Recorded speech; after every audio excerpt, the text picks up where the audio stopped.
otkrivamo turistički biser Srbije, selo Leušići.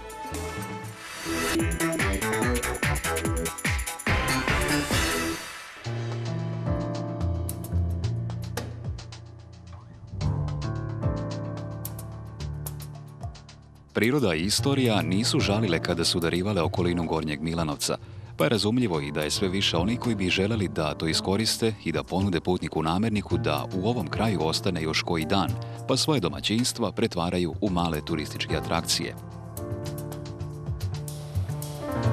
Jedno takvo mesto se nalazi u selu Leušići na obroncima Suvobora, 20 km udaljeno od Gornjeg Milanovca i skoro isto toliko od Čačka.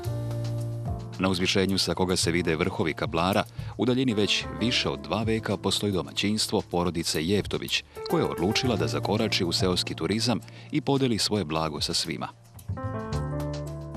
Učinili su to prilično velikim koracima, čija je dužina izmerena dobijanjem prve kategorije za smeštaj. U dvorištu, koje je nekoliko puta proglašeno najlepšim u Gornjomilanovačkoj opštini, još se vidi poneki objekat koji pamti neka davno prošla vremena. Drugi su mlađi i doživjeli su pokoje preuređenja, a posljednja su ih približila tradiciji gradnje kuća u ovom kraju od kamena i drveta i sa krovom na 4 vode. I u unutrašnjosti se osjeti prisustvo nekog prošlog, možda težeg za život, ali romantičnijeg vremena.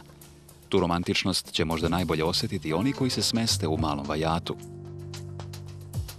Međutim, makoliko ovo mesto opusti čoveka, ljudima naviklim na brz tempo života u gradu, dugo mirovanje ne prija, ali gostoljubivi domaćini neće dozvoliti da vam postane dosadno.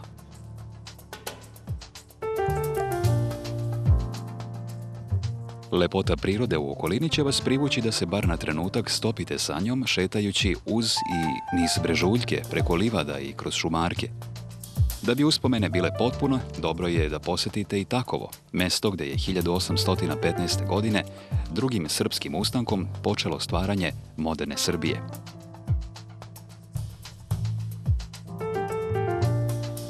Tu će vam čuveni takovski grm pod kojim su se okupili ustanici, crkva Svetog Save u Savincu izgrađena na mestu gdje je knez Miloš sanjao pobedu nad Turcima i muzej ustanka, ispričati poučnu priču o značenju slobode za jedan narod.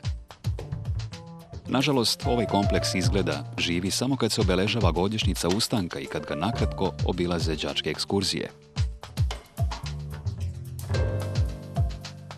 U ovaj kraj doći ćete kao gost, a otići kao prijatelj, bar tog se načela drži porodica Jevtović i izgleda da je to jedan od dobrih puteva razvoja seoskog turizma.